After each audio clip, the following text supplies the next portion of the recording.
नमस्कार, उत्तराखंड समाचार में आपका स्वागत है। मैं देवेंद्र प्रसाद। सबसे पहले मुख्य समाचार। प्रदेश की 70 विधानसभा सीटों के नामांकन पत्रों की जांच पूरी। 31 जनवरी तक हो सकती है नाम वापसी। अब चुनाव प्रचार में जुटे उम्मीदवार।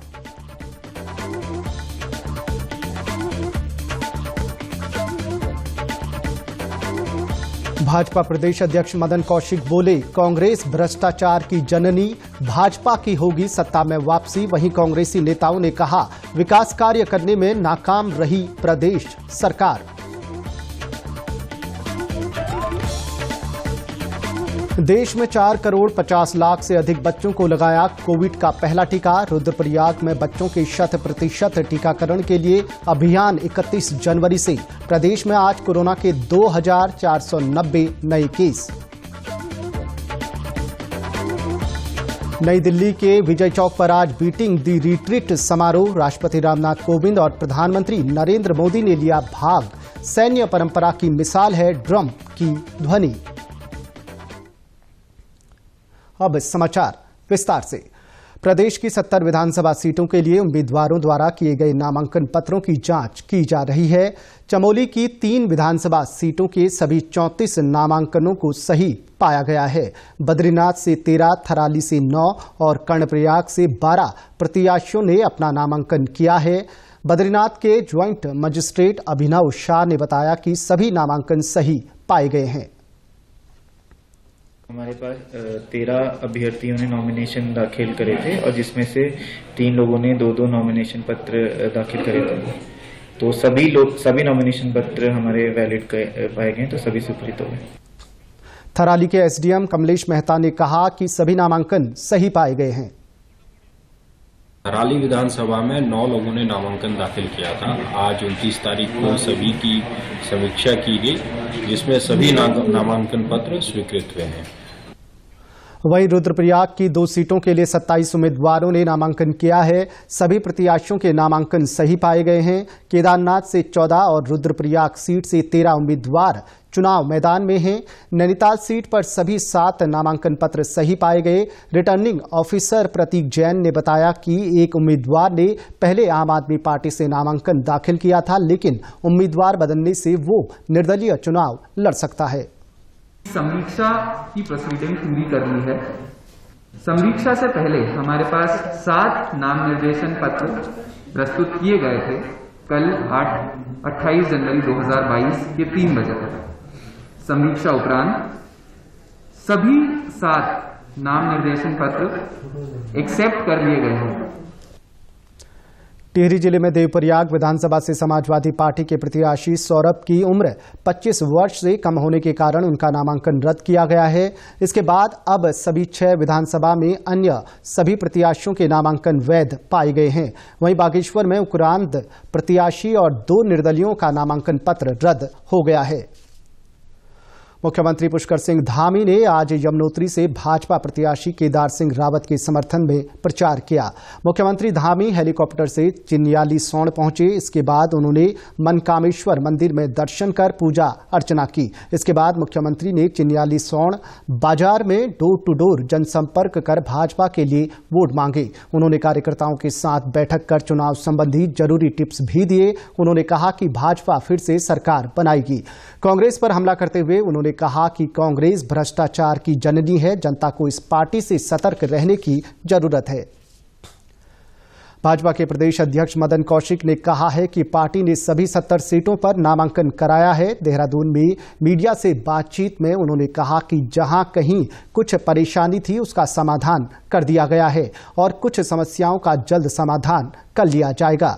उन्होंने कहा कि हमने कहा था, अटल जी ने बनाया और मोदी जी संवार रहे हैं। उन्होंने दावा किया कि भाजपा दूसरी बार सत्ता में आ रही है। जनता पार्टी के सभी 70 सीटों पर प्रत्याशियों ने अपना नॉमिनेशन कराया है। पार्टी की अधिकतर सीटों पर हम लोगों ने जहां कहीं ऐसी परिस्थिति थी उसको हमने सॉर्ट आउट भी किया है। जहां जो बचा हुआ है उसको भी हम अगले 1-2 दिन में ठीक कर लिया जाएगा। प्रदेश अध्यक्ष मदन कौशिक ने कांग्रेस पर हमला किया। उन्होंने कहा कि कांग्रेस ने कभी उत्तराखंड राज्य का समर्थन नहीं किया। कांग्रेस कभी विकास की पक्षधर नहीं रही है। कांग्रेस भ्रष्टाचार को प्रश्रय देती रही है। जब हम विकास की बात करते हैं तो राज्य निर्माण के समय अटल बिहारी वाजपेयी याद आते हैं और विकास के लिए हम मोदी जी को याद करते हैं कि विकास कैसे किया जा सकता है।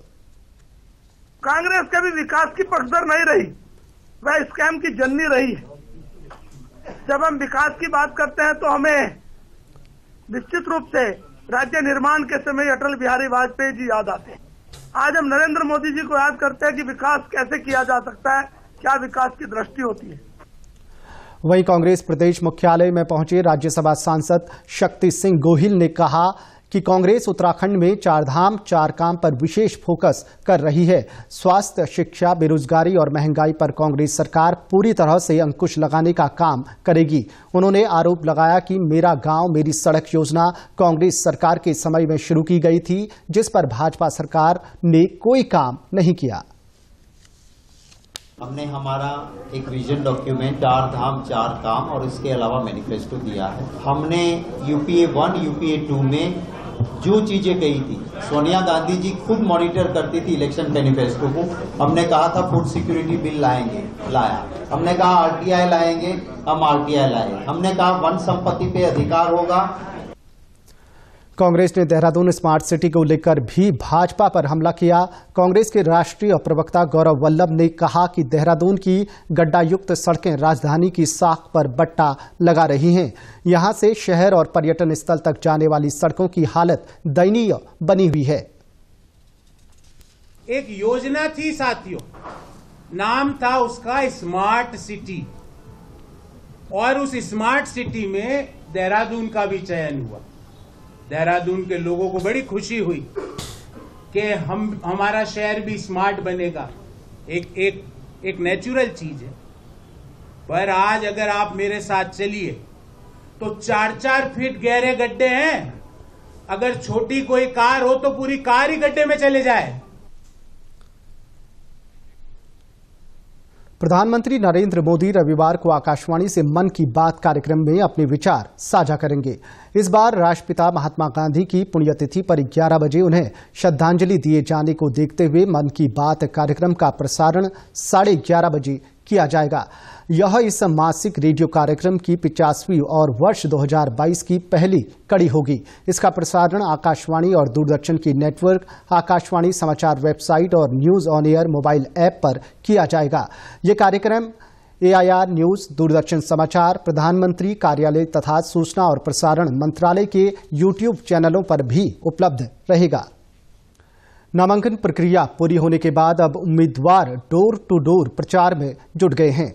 हरिद्वार विधानसभा क्षेत्र के लिए इस बार दिलचस्प मुकाबला देखने को मिल रहा है।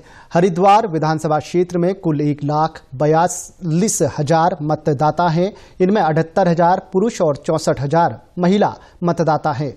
हॉट सीट माने जाने वाली हरिद्वार विधानसभा क्षेत्र से भाजपा ने इस बार भी मदन कौशिक को मैदान में उतारा है, तो वहीं कांग्रेस से सतपाल ब्रह्मचारी को टिकट दिया है, जबकि आम आदमी पार्टी ने इस सीट पर संजय सैनी को टिकट दिया है।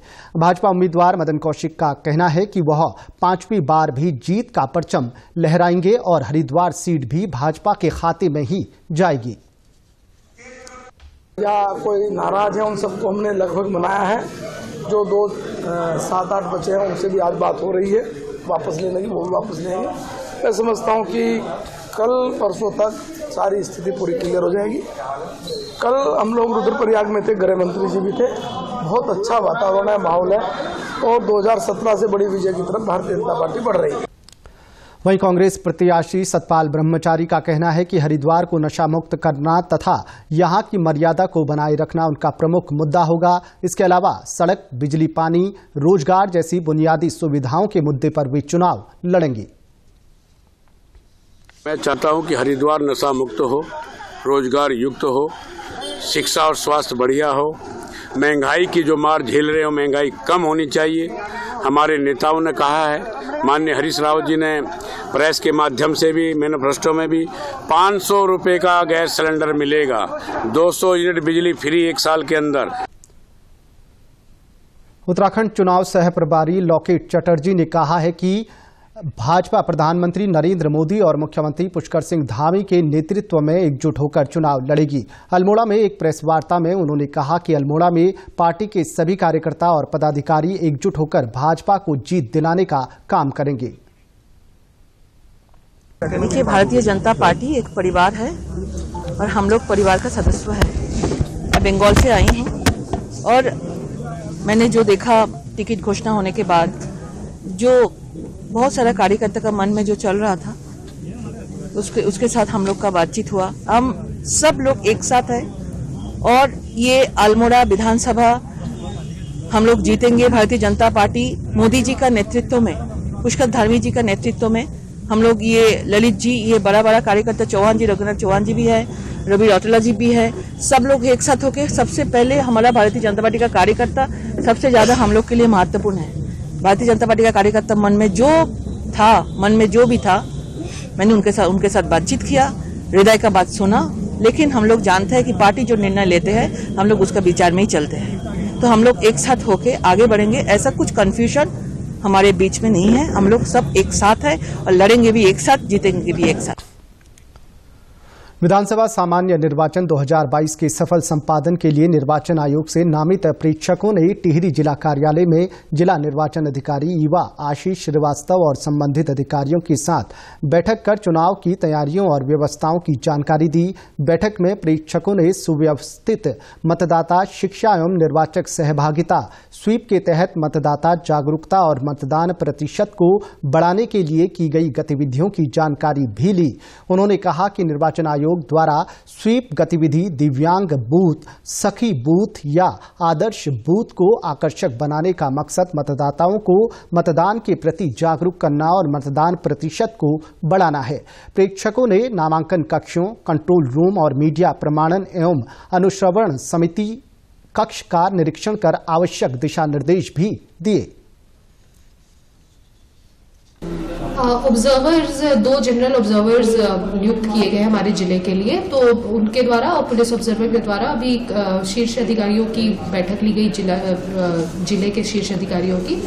तो उसमें उन्होंने विभिन्न प्रकार के निर्देश दिए हैं, जैसे कि डेप्थ को लेकर जो इलेक्शन मैनेजमेंट प्लान है उसमें कुछ चीज़ों को उन्होंने दुरुस्त करने को कहा है। उसके अलावा पोलिंग पार्टीज के लिए भी कई स्टेप्स उन्होंने उनके वेलफेयर के लिए भी सुझाए हैं। फिर जो सीजर हो रहे हैं उन पे भी उन्होंने गहन समीक्षा की और उसको थोड़ा सा बढ़ाए जाने के एक्सपेक्टेशन किया। उसके बाद कुछ उन्होंने रिपोर्ट्स हैं उनको उन्होंने अपने पास डायरेक्टली मांगी है, तो सारा कंप्लायंस सभी समस्त अधिकारियों को ये निर्देशित किया गया है कि वो इसका कंप्लायंस करें।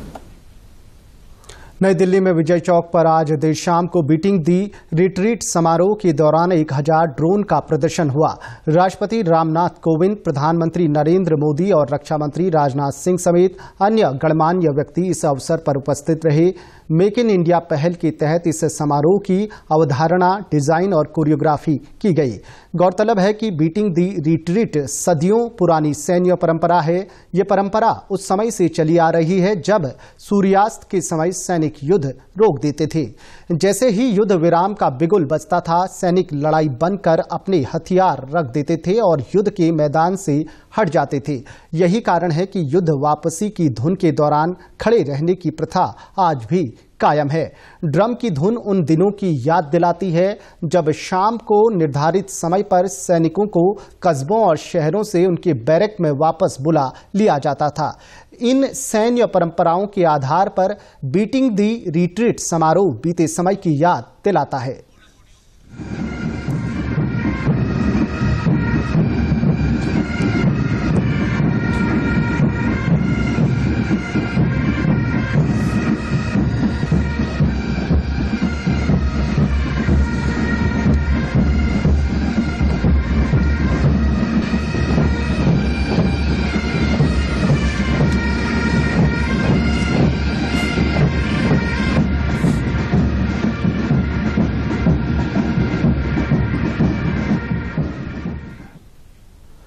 देश में 4 करोड़ 50 लाख से अधिक बच्चों को कोविड का पहला टीका लगाया गया है। स्वास्थ्य मंत्री मनसुख मांडविया ने एक ट्वीट में इन बच्चों को बधाई दी है। उन्होंने सभी से टीका लगवाने की भी अपील की है। वहीं स्वास्थ्य मंत्रालय ने कहा है कि राष्ट्रव्यापी कोविड टीकाकरण अभियान के तहत अब तक 165 करोड़ से अधिक टीके लगाए जा चुके हैं। पिछले 24 घंटे में 56,72,000 से अधिक कोविड टीके लगाए गए हैं। कल 2,35,000 से अधिक नए कोविड रोगियों की पुष्टि हुई है। इस समय देश में 20,04,333 रोगियों का उपचार चल रहा है। स्वास्थ्य मंत्रालय ने कहा कि पिछले 24 घंटों के दौरान 3,35,000 से अधिक कोविड रोगी ठीक हुए हैं। स्वस्थ होने की दर 93.89% है। स्वास्थ्य मंत्रालय ने कहा है कि राज्यों को अब तक 164 करोड़ 26 लाख से अधिक वैक्सीन उपलब्ध कराई जा चुकी है। मंत्रालय के अनुसार फिलहाल राज्यों के पास उपयोग के लिए 12 करोड़ 88 लाख वैक्सीन उपलब्ध है।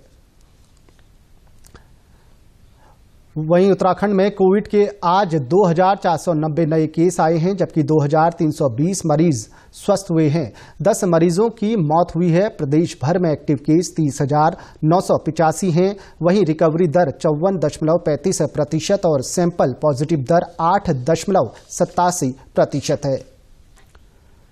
रुद्रप्रयाग में 15 से 18 आयु वर्ग का 100% कोविड टीकाकरण सुनिश्चित करने के लिए स्वास्थ्य विभाग ने 31 जनवरी से 4 दिनों तक कोविड टीकाकरण अभियान चलाने का निर्णय लिया है। इसके तहत 157 विद्यालयों में टीकाकरण सत्र का आयोजन किया जाएगा। मुख्य चिकित्सा अधिकारी डॉक्टर बीके शुक्ला ने बताया कि कोविड टीकाकरण के तहत जनपद में 13,338 किशोर किशोरियों को टीका लगाए जाने का लक्ष्य है। जिले में अब तक 10,117 किशोर किशोरियों को कोविड की प्रथम डोज लगाई जा चुकी है। उन्होंने बताया कि 100% कोविड टीकाकरण सुनिश्चित करने के लिए 31 जनवरी को जिले के 47 विद्यालयों, 1 फरवरी को 45 विद्यालयों, 2 फरवरी को 43 विद्यालयों और 3 फरवरी को 22 विद्यालयों में टीकाकरण सत्र आयोजित करने का निर्णय लिया गया है। उन्होंने बताया कि इस संबंध में शिक्षा विभाग के साथ तालमेल किया जा रहा है। गौरतलब है कि जिले में 15 से 18 वर्ष की आयु वर्ग के बच्चों को कोविड से बचाव के लिए वैक्सीन लगाई जा रही है। विधानसभा चुनाव की तैयारियों को लेकर हल्द्वानी में पिंक बूथ कार्मिक महिलाओं को प्रशिक्षण दिया गया। इस प्रशिक्षण शिविर में 80 महिला कार्मिकों ने भाग लिया। प्रशिक्षण के दौरान महिला कार्मिकों को मतदान की गोपनीयता बनाए रखने सहित निर्वाचन के अन्य कार्यों को त्रुटि रहित करने के लिए सैद्धांतिक और व्यवहारिक प्रशिक्षण दिया गया। नोडल अधिकारी प्रशिक्षण अजय सिंह ने बताया कि प्रत्येक विधानसभा में 2 पिंक बूथ बनाए जाएंगे, जिसमें 80 महिला कार्मिकों को नियुक्त किया जाएगा। इस दौरान प्रशिक्षण में मास्टर ट्रेनरों द्वारा पिंक बूथ महिला कार्मिकों को विभिन्न प्रपत्र भरने, ईवीएम को ऑन ऑफ करने व सील करने के साथ ही बीयू, सीयू तथा वीवीपैट को संयोजित करने, खोलने और सील करने की प्रक्रिया, मतदान के बाद मतदाता की अंगुली पर अमिट शाही लगाने आदि जानकारी दी गई। प्रदेश के समाचारों में बस इतना ही। नमस्कार।